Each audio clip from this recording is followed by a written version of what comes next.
It was in somebody's office that the Schechter School was born. So my father went to yeshiva. He said to me a few times, the concept of having a high-quality secular education at the same time as a high-quality Judaic education, made sense. There was no reason it couldn't be done.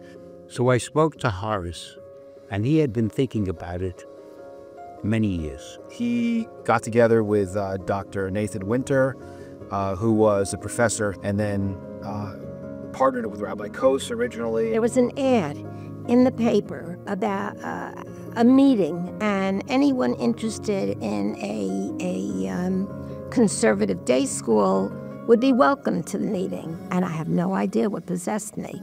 I listened to everything they had to say and decided that this sounds good. When it first started, they used a synagogue in Union. At that synagogue, they had a Hebrew school, which was not being used very much. So we had 5 kids in the first grade, and I think 10 kids in the kindergarten. And that was the start of the school. You either got along and behaved like family, or you didn't. And since this is what we wanted, we got along, and we got along beautifully. Being part of a school that was, I don't know if Hamish is the right word, but people that actually cared for each other. The kids were our best friends. The parents were all best friends. They were all committed to Jewish education and to their families in ways that brought everyone together. Parents used to come in and make different lunches for the children. This was part of our growing with the school and the school growing up. We were kind of experiments because the school had no history whatsoever. It was really putting faith in a startup. We were really starting a school, adding a new grade each year. There was no question they were going to go at least till 6th through 6th grade. The big questions came up as, shall we go beyond the 8th grade? When we had to go into the high school level, the first 9th grade, it was a hot discussion at times as to whether it was the thing to do. If you look at the day school movement in our country, you'll see many high schools have failed.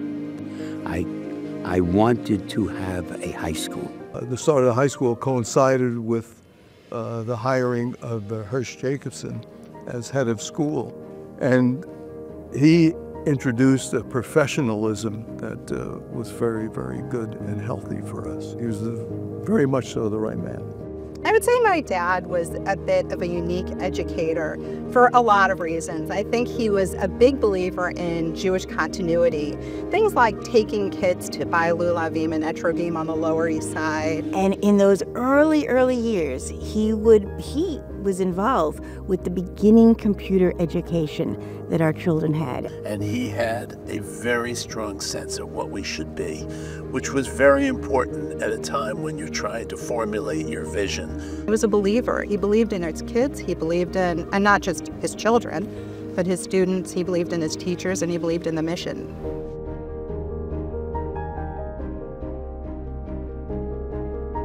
We rented a few other facilities. We rented the Glenwood School in South Orange.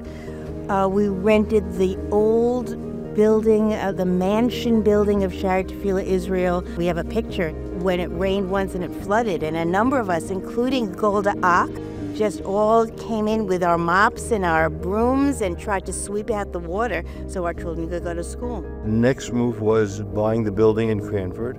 That was exciting because now we had a real building of our own. And that was my children's school. They graduated from high school in that building. I mean, we had science labs, but certainly nothing like we have now. It was a recognition a number of years ago that the competition, we had to be a private school. We had to be that level of education on the secular side and also have the Judaic education, that people wanted both. We had just bought the building for the lower school in West Orange, and we were still in the middle of a campaign to raise that money, but we hadn't even finished that one. Eric Ross was a very unusual, strong personality who I was very fond of. Ruth Ritterband and Joyce Rayner were two incredibly effective people in terms of their relationship with Eric. He said to me, "You know what? If you'll let me name the school in my honor, I'll give you $1 million. Somehow or other, we managed to pull it off, and so we actually ended up raising the money for the school and never really ended up with any kind of mortgage, which was, if I may say, helped the school a lot in later years. When we broke ground on the Wilf Lower School campus, our youngest, I think, was in third grade. Every time I walk in the building, my eyes fill with tears, and it's very emotional. Well, I feel a great sense of pride that not just that our own children went here, but the fact that we were able to help to make this lower school campus a reality, and to see all the children here. It's really the ultimate reward to see that generations to come will be able to get this great education in this great building and with these great people here.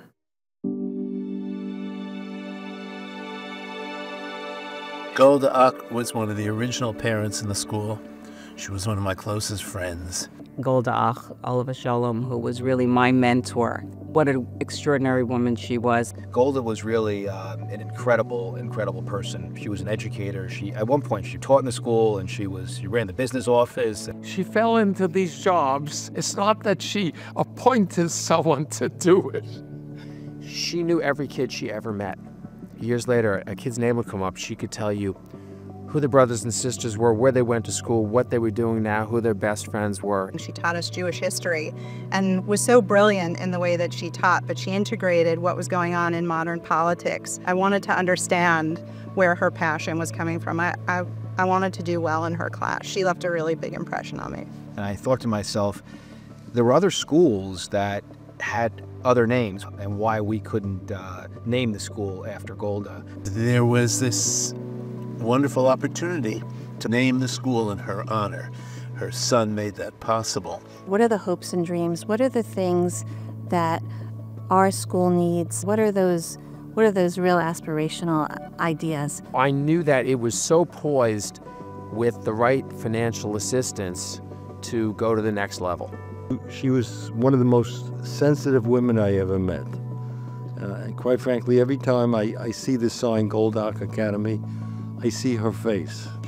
And it is a joy. Every time I pass the school and I see her name, I get a very, very good feeling. It's got to make Dan very proud. It's got to make Golda proud. Looking down on the school makes Michael proud, and the school is going to thrive because of it.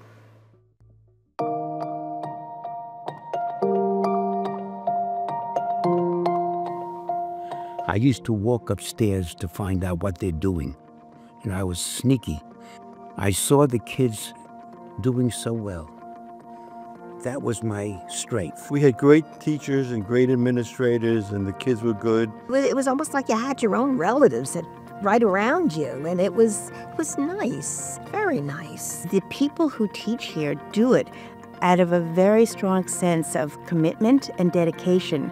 It has always been my home away from home, and that's what my hope is for other students to feel that same way. I look back, I learned things I don't know that I appreciated until I was an adult. My father was very, very philanthropic and very involved in many causes. But I think his crown jewel would be founding this school and what it's turned into.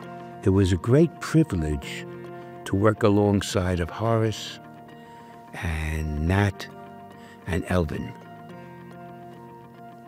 And that's it, kid.